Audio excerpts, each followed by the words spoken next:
Most people see festivals as entertainment, music, food, art, and a good time. But for us, festivals are something deeper. They are how we celebrate culture and how we tell our stories, how we build belonging. Welcome to episode 11 of Wednesday Wisdom.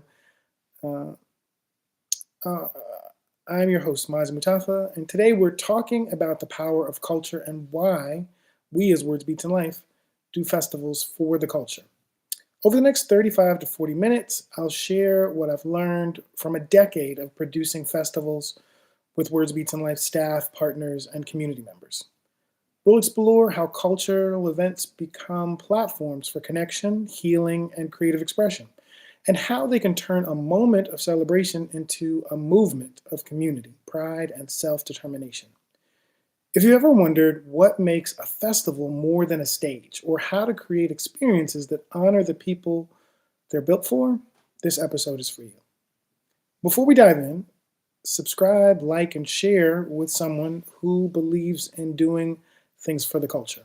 Because today we're not just talking about events, we're talking about power, purpose, and the heartbeat of a community. Let's begin. So, first off, this topic is apropos or especially relevant in this moment as we are literally in the week that would be the 11-year anniversary of us hosting festivals. Why do I know that? Because our former festival director celebrated his birthday this week, and I remember him traveling here from Chicago during his birthday season to be able to help us celebrate hip hop culture here in Washington, D.C., with guests and presenters from all over the world. Why did we create a festival 10 years ago? And the answer is actually really simple. As an organization, we do lots of different things, and we wanted to create an event that would allow people to experience the things that we do throughout the whole year in little, dips and dabs in a meaningful and deep way over the course of 1 week. And so the idea of creating the Words Beats in Life Festival was the answer to that. Shout out to Asad Ali Jaffrey, our former festival director, now in a new position, in a new role that hopefully we'll be able to talk about in a future episode around spotting great talent. Today, Words Beats in Life does 3 festivals. One coming up this December called The Way You Move, which is a brand new festival. One that we've been hosting for the last 3 years called Jazz and Blossoms, in collaboration with our friends over at the Downtown DC Bid, and DMV Made, which is a festival that we just started 2 years ago that happens on the National Mall. Each of these festivals reflects a different aspect of our work and is intended to reach a different part of the DMV creative community. Why do we do that? Well, because the reality is that people self-segregate around what they're interested in, whether that's discipline or whether that's community or language, religion, etc. And so recognizing that there's value in bringing different groups of people together means we can do more than one festival a year, serving multiple audiences. So The Way You Move is, as I said, the newest festival, but it's not new events. It's actually events that we've been hosting for about 15 years. It's made up of an event that was our very first B-Boy Jam called The Freshest of All Times, which is going to happen at the Black Cat this year for the very first time. It is a reimagining of our second B-Boy Jam, Top Notch. This year is going to be for young people. It's a small fry edition. And then Juste Debout, which is an international dance competition where we'll be hosting the U.S. qualifier prelims for an event that culminates in the winners of the participants in the Juste Debout tour being flown to Paris to compete for $10,000 in popping, locking, house, and hip hop. We've done those events before, but the idea of bringing them together as a festival was really about saying, how can we have a major impact in a short period of time, same way we did with the Words Beats in Life Festival, having people have a meaningful and deep experience of dance here in Washington, D.C. Now, our plan is to do this festival for at least the next 3 years. It is officially the Words Beats in Life Festival, just called The Way You Move, intended to be our give back or way of engaging with the dance community across multiple forms, ages, and disciplines here in Washington, D.C. The Jazz and Blossoms Festival is happens during Jazz and Poetry Appreciation Month. And the idea there is we do so much as an organization around poetry. We wanted to do an event that celebrated poetry and also celebrated jazz and jazz or hip hop adjacent music. And that event down in Franklin Park was the very first large concert that we had ever done. Even though we had been hosting our festival for 7 years when we did Jazz and Blossoms for the very first time, um, making it its own event made sense. One, because we were pivoting to do more than one festival a year. And two, because it was an event that brought out the most people of all the activities we did during the week of the festival. So having it be a standalone park jam um, ties it back to hip hop, but also allows us to host what is the most successful event that we host historically during that Words Beats and Life Festival as a standalone event now. And then the DMV Made Festival, again, was about creating a festival that is a little bit different in that it's a festival that celebrates arts and culture, health and wellness in DC, Maryland, and Virginia. Across multiple genres, across multiple art forms, so multiple kinds of dance, multiple kinds of music, multiple kinds of visual art, multiple kinds of health and wellness. And the idea there is that it's a celebration of just this place versus the original Words, Beats, and Life festival was about celebrating the work that we've done as an organization and having people experience us. Uh, the Way You Move is about celebrating the dances that are directly and indirectly connected to hip hop. Jazz and Blossoms is about celebrating jazz and poetry, two precursors of hip hop, but celebrating them in a hip hop frame. And then DMV Made is a celebration of our region, culture, art, and health in ways that go beyond the scope of what it is that Words, Beats, and Life has done or been known for historically. Even though each of these things might be seen to be a little bit of a variation from what it is that a hip hop organization should be doing, we see hip hop as an integral part of why and how we do these things. For those of you that don't know or haven't necessarily thought about it, especially those of you that are under the age of 48, hip hop, when it began, didn't have its own music. So this idea that rap music is the only genre that's connected to hip hop isn't actually historically true. So the idea of doing a festival that celebrates go-go and jazz and punk and rock and R&B as a hip hop organization is in line with the beginnings of hip hop, recognizing the power of music and culture to bring people together in those initial park jams. All of this is about bringing community together to promote peace, love, unity, and having fun, all under the umbrella of this hip hop organization called Words, Beats, and Life. And as you're thinking about the kinds of events that you can do, how it is that you think about identity and community are going to shape the kinds of things that you build.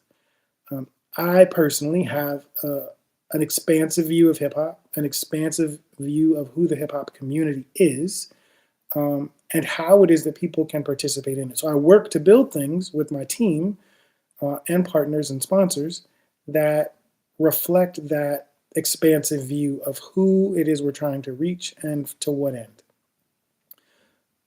For us, the goal of these festivals is to recognize that we are a grassroots organization, not a major corporation. We don't have major corporate sponsorship. All of our festivals have topped out at maybe $150,000 at the high end, $60,000 at the low end. So this is not, your major corporate gig that's got all the bells and whistles. So it is an organic, grassroots endeavor. But the point there is to recognize the value in knowing that you don't have to wait for a corporation or a foundation or a generous individual to be able to do things that bring people together. And that if over time your budget grows and you're able to do more and add more bells and whistles, wonderful. But you can't lose sight of the fact that the purpose of doing the thing is to bring people together. What is the experience that people are having? And to be really transparent, I remember in 2019, the year before COVID, sitting in a staff meeting, talking to my staff about having the intention of wanting to see more joy at the events that we were hosting. Because in a lot of ways, the things that we had done up to that point were much more about the head than about the heart.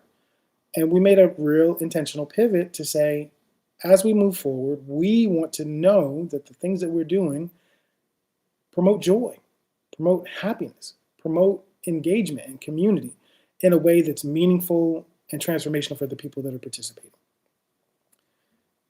Why you gather through culture matters. What is the purpose? Sometimes the gathering is to be able to sell things. Sometimes the purpose is to experience nostalgia, to go back to a thing that mattered to you, a point in time in your life that was transformational, wanting to relive that. Sometimes it's about being invested in building a multi-generational, multicultural, multi-genre creative experience where people can come and witness culture and participate in culture, can be critical of culture and be celebratory of culture, can reminisce about the thing that was and imagine what could be. When we build a festival, we're thinking about all these things. And so as you're thinking about the experience that you want to create for someone, think about what are the goals. For us, there is a renewed importance in public joy and sharing culture, post-pandemic especially. If you're a person that's paid any attention to kind of national mental health studies and concerns, social isolation is a real thing. Doom scrolling and paying attention, living on social media is a real thing. And so doing things that make people come out of their house to interact with strangers or people that they know has a real intrinsic value, an inherent value. And you as a culture keeper, as a community convener, should be cognizant of the fact that you're not just bringing people together to, shake their booty or to, have their face painted on, but to celebrate life and culture and encourage people to be a part of it. And to have events that are expressions of that intent. Festivals are platforms for local artists, small businesses, and creative entrepreneurs in a way that marketing budgets would often restrict. Think about how many artists you met at a festival that you went to that you had never heard of, whose art or music or dance you loved, but you're like, how come I've never heard? And the answer is because most people that are makers don't spend a ton of money telling people that they're making. They spend their time making. Festivals become an opportunity for you to be able to see and experience and support people whose art, whose dance, whose music you would support if you knew that it existed. So as an organizer of a festival, I see this as a great opportunity to shed light on people that I know that are doing great work, people that I discover that are doing great work by going to other people's festivals, and people that reach out to say, hey, I'm doing great work. I'm not sure if you know about us. That space of sacred interconnectedness that a festival can be is a responsibility that we take seriously. The connection between cultural gatherings and social resilience is one that continues to be demonstrated, written about, talked about among cultural creators and community organizers, in part because we have been witnesses for our entire lives to the power of culture to bring people together. Think about the last time you were at a concert and you were able to sing along with the artist that was on stage along with other people in the audience. Think about the last time you were at a mural festival and you saw people creating amazing art and took that selfie in front of the mural next to the other person taking a selfie, that there was an experience that you were sharing with strangers, that it made you feel less isolated, less alone, more connected, that there's a value in being able to do that. And so thinking as an organizer about the ways in which you are intentionally creating for other people what might happen for you in the world by chance. That if you're willing to trust, or if I'm willing to trust you as a curator, that you're going to put something together that is going to speak to me, that really is the foundation of transformation. There has to be a level of trust in the people that are doing the organizing, and that trust isn't blind trust. It's oftentimes rooted in being a witness to progress. One of the biggest festivals that happens here in Washington, D.C. is the Broccoli City Festival. I remember the first one on St. Elizabeth's campus and seeing the footage of people out in the rain to be able to be a part of that festival. Now it's happened all over, sold out in advance, etc. It's become a cultural phenomenon. in part because it's gotten major corporate investment, but really because it's driven by a set of creatives who really believe and are invested in this community and are willing to leverage resources to be able to make the experiences they imagine real.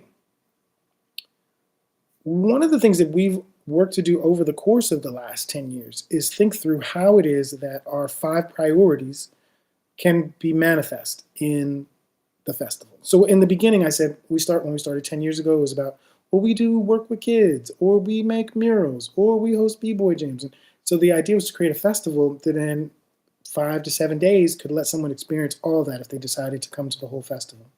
Well, now we're at a point where we do multiple festivals, but with the goal of having people experience our priorities, which are arts education, creative employment, cultural diplomacy, centering marginalized voices and further culture. So arts education, this past summer when we hosted DMV Made, we actually spent our summer program working with a set of summer youth employment students to prepare them to work their very first festival. Most of them had never been to a festival, but it was working that festival or performing on the youth stage or conducting interviews with guests.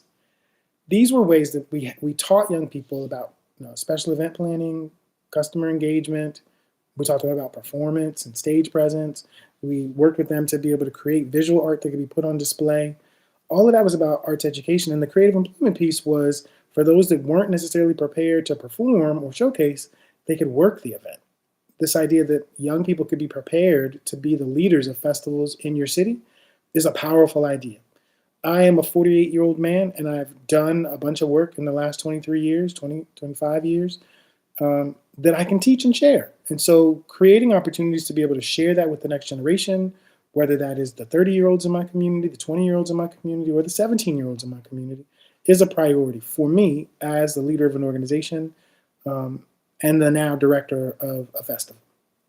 The cultural diplomacy piece is being able to invite international artists, either who live abroad, who we're bringing here, or who are from abroad, to be able to be a part of the things that we're hosting.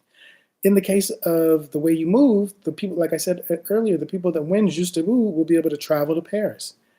They're going to leave the United States as cultural diplomats representing their style of dance abroad in an international competition in Paris, France. Centering marginalized voices for us has meant being able to initially to be able to lift up Muslim voices within hip hop. Most recently to be able to lift up the voices of young poets who are also often marginalized, and then moving into a space where we're lifting up the voices and contributions of First Nation communities. All of these are groups that are part of hip hop, but aren't necessarily the people that are on television, in the music videos, at the award shows, but they're the people that are the fabric of the culture and community. So being able to lift those folks up. And then for the culture just means that they're kind of straightforward, more traditional things about hip hop that we celebrate and lift up. All of these things are able to live in our festivals to be an integral part of the programming that we do as an organization. There are plenty of lessons that I've learned from doing this work. So specifically, one of the things about collaboration between artists, corporate sponsors, and city agencies. The very first Freshes of All Times was done between Words, Beats, and Life and then an independent artist by the name of Peter Chang, who went on to be a co-founder of the No Kings Collective and is now doing amazing public art and visual art and gallery shows, special events, all kinds of things. I met Peter because Peter actually came to us to be our very first b-boy instructor, and he didn't last very long. But he said, you know what, I have a younger brother who's an amazing b-boy who I think could come in and teach this class, B-Boy Toys R Us. And so Toys worked with Words, Beats, and Life for more than a decade. He's gone on to do amazing things. But the idea that Peter came and said, hey, I'd like to be a partner in hosting your very first jam was critical. Just like Asid joining us to say, I think Words, Beats, and Life should do a festival, listening to collaborators, to partners about the things that you're able to create and how it is they're able to contribute is a vital superpower. To have the humility to recognize all of the best ideas are not going to come from you, that having partners and collaborators will actually make a difference. This whole idea that many hands make light work are real. And so the sooner you can be in a place where you can humble yourself or just be open to the idea that other people have great ideas for how they can work with you, and to put that energy out in the universe. I had a great phone call today with someone who reached out to me about being a part of our summer program, and we're going to be partnering with those folks. So with that, one of the major things that I've heard over and over again is fear related to accepting money from people. Usually, it's in the context of people being afraid of getting grants from foundations, but it's also in terms of corporate sponsors and corporate influences. And I have a really simple idea, which is that you need to know what you are willing to do and what you are not willing to do. What are your non-negotiables? What are your expectations? To hear what it is that somebody else wants, but to be able to know that you're willing to walk away. You know, it's that Kenny Rogers song, you got to know when to hold them, know when to fold them, know when to walk away. That every deal, every collaboration, every partnership is not a good one.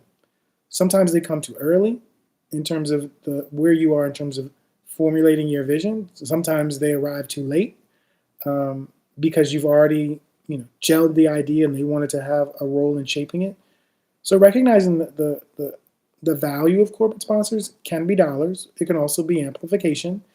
It can also be corrupting in terms of changing the vision that you had based on the priorities of a company. So it's really important that you be clear about your priorities and partner with people who are in alignment with those priorities. The same thing can be true for city agencies. They have a set of priorities that they want to promote. And so the question is, are those priorities in alignment with what you're trying to promote? And if they're not, are you willing to walk away as opposed to seeing your idea destroyed might be too strong, but corrupted in a way that makes it unrecognizable from what your original intention was. Festival models can drive the creative economy while staying true to community values. I had an amazing conversation with a festival organizer who currently lives in Canada but is from Vietnam and planning to go back to Vietnam to work with the Vietnamese government to bring festivals to her country that invest in the creative ecosystem in a way that they don't currently. And I was inspired to hear her questions, her vision, what it is she aspires to build. That's rooted in what she's already done. She's a classically trained pianist, and so she is an artist who's saying, as an artist, me being able to engage in this kind of creative ecosystem has value on the day of a festival, but also value beyond. And so thinking about how it is that what you're doing is part of an ecosystem of existing large-scale events. Everything's not called a festival, but most things are. So festivals or park jams or gatherings. How are you contributing to that ecosystem in that moment that you're hosting the festival, but also in the time leading up to it and after it? How are you contributing to that larger ecosystem? And that could be simple things like building transactional relationships between artists and customers. That could be seeking out partners that are going to help cultivate the work that's going to be presented at your festival by doing things like an artist in residence. That could be publishing either video or audio or print material that's a lead up to the festival. Thinking about all of the different ways that your efforts are feeding an ecosystem, priming an ecosystem to be engaged with the thing that you're doing has to be a part of the visioning process for your work to create a festival, support an ecosystem. The behind-the-scenes infrastructure, i.e. vendors, coordinators, volunteer management, and audience engagement, have to be the responsibility of a team. One of the things I love to say is that you don't need to work with anybody who you agree with about everything, but you need to find people who you can work with that you agree with on the things that you agree about. That is a challenge that is worth undertaking for anybody who's working in a creative space, because the sooner you can find people who you agree with that you can work with, the easier the work becomes. Ideally, the more impactful and long-lasting the work becomes as well.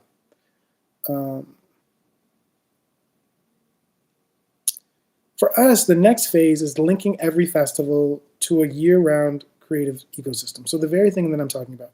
Because for us up to this point, The way in which we have connected it to an ecosystem is by investing in the young people in the academy. That we're literally preparing them to be able to go out to be the performers, to be the promoters, to be the talent bookers, etc.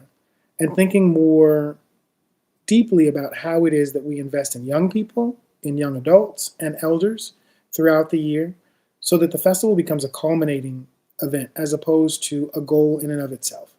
Um, that the process of building it, the process of preparing people to be a part of it, is the real goal. Because at the end of the day, the idea that we are investing in creating experiences that are transformational for individuals and communities is really what we are invested in. The festival just becomes a point to be able to say, is this on your calendar as a thing to come and reconnect with family and community? If you're interested in dance, we've got this dance event for you. If you're interested in poetry and jazz, we've got this event for you. If you just love music generally or dance generally or visual arts generally, we've got this event for you. And it's all being done by the same organization, which is most invested daily in the development of young creatives here in our city. Being able to tell that story is a challenge that we have decided to undertake because for many people, unfortunately, who come to our large scale event, they don't necessarily know about the work we do every single day. Most people, unfortunately, who have come to our festivals were the first time they had heard of us. Most people. That's definitely changing. We did a survey for our last DMV Made where we asked how many people who had RSVP'd had actually donated to WBL in the past, and the number was staggering. Out of the 5,000 plus RSVPs, I want to say something like 2,000 of the people said they had donated in the past, which was just crazy to know that almost half of the people that came to our event had not just knew us, but had actually given to us in the past. Was humbling and inspirational, and it made me wonder why we hadn't asked that question before. And I know the answer. Now we're trying to get to a place, particularly when we do events that are free, collecting more data so that we can learn about who is coming and engaging, not just if they had a good time, not just witnessing joy, but working to try to cultivate greater investment, emotional, spiritual, economic investment in the work that we're doing. I think it's important for us to discuss how festivals reflect and reinforce local identity through music, art, and entrepreneurship. There's some amazing festivals that happen in DC, Maryland, and Virginia, whether that's Something in the Water in Virginia Beach, or that is Broccoli City, which I mentioned earlier, or that is a traveling event that I'm trying to remember the name of it. There's a trap karaoke, which is a touring event, which is not a festival, but it is a large scale event that brings out hundreds of people to be able to be a part of that event. Thinking about how it is that those events are building social cohesion, connection, having people feel less isolated is important, and that the success of those events play a role in shaping a community identity, the way it is that people think about where they live, how it is they can engage, what matters to their fellow citizens and neighbors. These large-scale events help shape that. If not for these events, if not for these in real life events, what shapes it is the algorithm. What shapes it is the news or television. If you actually get out into the world and see what people are doing, your perception of what is real is rooted in what's actually happening.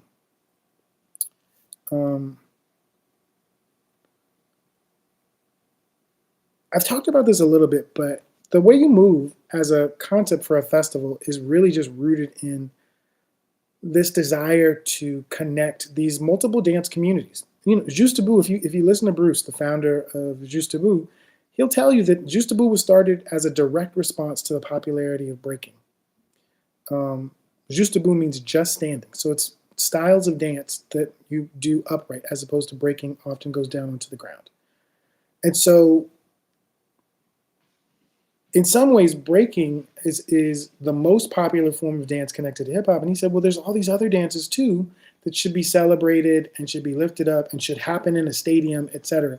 And so he's able to pull that community together, those communities around the world together to be a part of this event. An event that's in response to a reality that shapes its own reality, right? Jazz and Blossoms was created because we wanted to be a part of the Cherry Blossom Festival, an event that is very not populated by folks that look like the leadership of Words, Beats, and Life in terms of the folks that are doing much of the organizing. And that's no shade to them. It's just the reality that it is a very particular community of folks that are deeply involved and invested in celebrating the cherry blossoms here in Washington, D.C. We wanted to shake that up, and we did that by the creation of Jazz and Blossoms. DMV Made was about the fact that so many people who are our peers have been doing work that is lifting up the idea of connecting arts and culture and health and wellness, and we wanted to create a one-day event where that could be experienced on the National Mall, a place that if you live in Washington, D.C., is not often frequented by Washingtonians. It is a place for tourists. But us being able to do a festival there is about reclaiming that space for the people that live here in this city and in this region as a place where our culture can be celebrated, where people who we know and love can come to perform. Each of these festivals is in alignment with our 5 priorities of arts education because there's education as a part of all of these. The Way You Move closes with 2 days of masterclasses from the judges from Juice Taboo. There are hands-on workshops that happen at DMV Made. There are hands-on workshops connected to Japanese culture, art, jazz, and poetry that happen at Jazz and Blossoms. We are an educational nonprofit, so being able to continue to educate people through culture is our priority. We've learned in the last 10 years that festivals are one of the best ways to help people feel connected and rooted in community, and to work to promote financial stability among members of the larger community. Shout out to my first comment that said, your festivals have been fire. I can, what does it say? Sorry. I got a little distracted. I can tell it comes from experience. Thank you so much. And the idea is that we're not alone in creating festivals. There's also amazing organizations like Made in the DMV that hosts MadeCon. There are a ton of people doing this work. I just want to lift up for the people that are thinking about how it is that they can promote social cohesion, be able to build community, be able to invest in artists and creatives, to think about the not just the what, but the why and the how and the who. Who wants to be a part of the thing that you're working to build? And the thing you're working to build isn't a festival. It's an ecosystem that has a culminating experience that you call a festival, but then has all the things that are leading up to it and all the things that come after it. I'm getting ready to wrap up with a few questions that I prepared for myself. So how do WBL festivals differ from traditional arts and music festivals in their purpose and design? Well, I think that the biggest thing is that there are multiple restrictions of doing festivals in Washington, D.C., especially if you're going to be on Park Service land. You're not allowed to sell. So a lot of festivals have a real focus on selling, whether that is selling tickets for admission, or that is selling merch, or having vendors come to be able to sell. Unfortunately, we are not able to sell on the National Mall. We're not able to sell at Franklin Park. And so that doing programming in those spaces means that those are restrictions that we're going to be willing to live with. I'm not arguing that that's the best business model. I'm just saying that that is a fact. So thinking about how removing barriers to entry makes it easier to build community, but it does make it harder to make what you're doing sustainable. Here's another question I came up with. What are the biggest lessons learned from building DMV Made as a platform for creative entrepreneurship? I think the biggest thing that I've learned is that thinking about the connection between arts and culture and health and wellness, the connections are deep and vast, and the people that are invested in this at an institutional level, from hospitals to FQHCs to universities, that there are people who are building whole careers on bringing these two things together, arts and culture and health and wellness. That the sooner we as a hip hop community recognize, number one, because we're 50 plus years into hip hop as a particular cultural expression, um, we got elders who are not always well. And so thinking about how we can promote wellness across the life cycle of the people that participate in hip hop has to be a priority. So thinking about how it is that we can, yes, celebrate the artists, but also make sure that the artists are well physically, well spiritually, well emotionally, well financially. These have to be priorities, not just a celebration of their craft, but a recognition of their humanity. Another question: how do you measure community impact from a cultural event? So I think that for us, there's a few answers to that question. It is the literal witnessing of joy. Um, I've really personally um, loved being able to be at an event and see literally children that have just learned to walk to elders who have to have a seat at the same event, listening to the same music or doing the same dance, um, with faces covered in smiles. To hear the sound of laughter, to witness women who haven't seen each other in a while give really long hugs. Like being able to recognize the value in people feeling less isolated, less alone, more connected, is one of the ways that we measure. We also ask people. We ask people about um, these very questions. Like we have podcasts set up at events where we can interview guests who are willing to talk to us. So it's not a representative sample of everybody, but it's the people that are willing to talk to us. We can ask them kind of questions around these ideas to see what they say. Um, so yeah, we survey, we interview, and we witness. We document it too through video and photo, and keeping the works that people create. So if we're doing a haiku station, we keep those haikus and keep them on display so people can see each other's work. But being able to be seen, I know it sounds like a small thing, but not most, many people live their lives feeling unseen. Go through their whole days and no one asked them how they were. Um, this is true especially for young people. We continue to talk to young people about how they experience school, and they talk about um, the fact that no one asked them how they were that day. And we're an after school program. We're the first person that asked them after being at a school for 8 hours. This is not just true for youth, it's also true for adults. It's part of why I think, at least, open mics are so popular, because most of us don't live lives where people show up to hear what it is that we have to say. And so building these spaces where people can be seen and heard is transformational. Next question I have is, in what ways do these festivals open doors for youth, artists, and local businesses? I think I've talked a little bit about that so far, but for youth especially, if you live in DC, Maryland, or Virginia, you are not a stranger to block parties, festivals, concerts, just kind of large scale events. I continue to be baffled by how many young people in middle school, high school, and college don't go to festivals in this region, don't even know what festivals are happening. They're not listening to the radio where it's being advertised, and they're not happening in their immediate neighborhood, so they don't know about them. So I think just the idea that young people can show up and see, other people celebrating arts and culture has an impact on their psyche. The students who I talked about working at DMV Made, we did a post-festival interview with them, and they talked about how they realized that they didn't have to be afraid. They didn't have to be afraid to share their craft with strangers. It's transformational. Last question.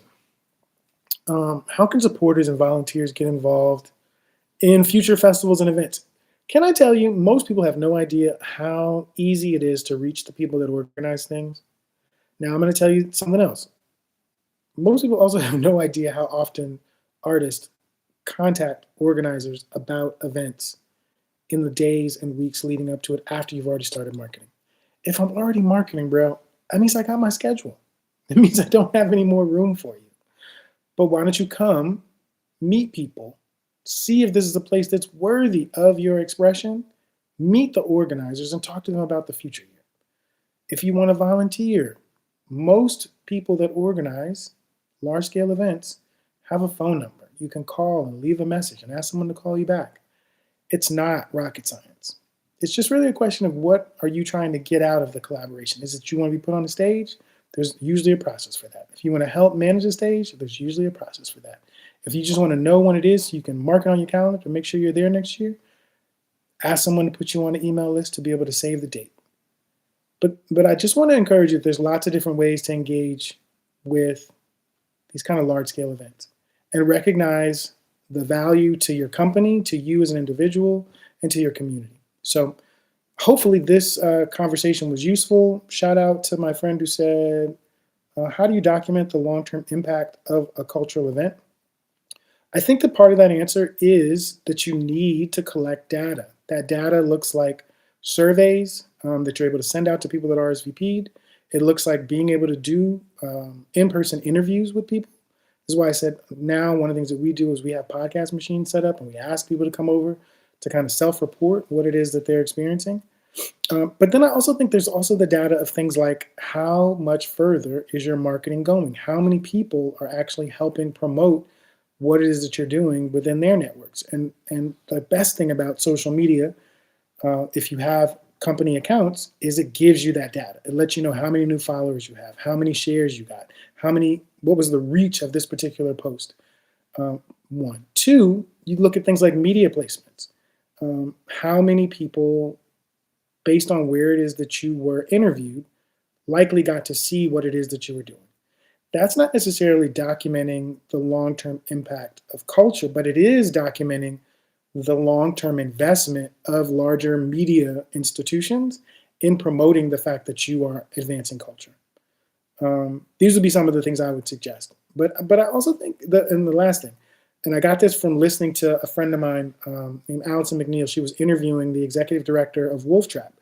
And he said that one of the ways that he measured the impact that he had was what did artists who he booked say about their experience being booked there.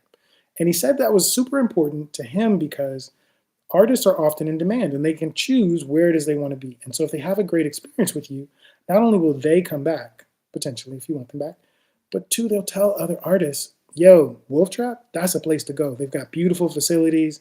The hospitality they provide is amazing. The payment was on par with what I expect to receive, et cetera, that artists talk to each other. And so if artists who are being presented or entrepreneurs or even young people are the culture keepers and the culture advancers, what do they say about you? You can survey them. And if you're concerned that they might say negative things and they would be concerned about retribution, you can create an anonymous survey process where you get the information without knowing who said it. I learned that from my former deputy director, Stan Substantial Robinson, the importance of providing anonymity for people to feel safe enough to be honest about their experience. So those would be some of the things I would suggest you consider. I want to thank you all for tuning in to Something to Say. I always say something to say. Tuning into Wednesday Wisdom with yours truly, Mazi Mutafa. This is episode 11. Hopefully I'll catch you on episode 12 next Wednesday. Peace, y'all.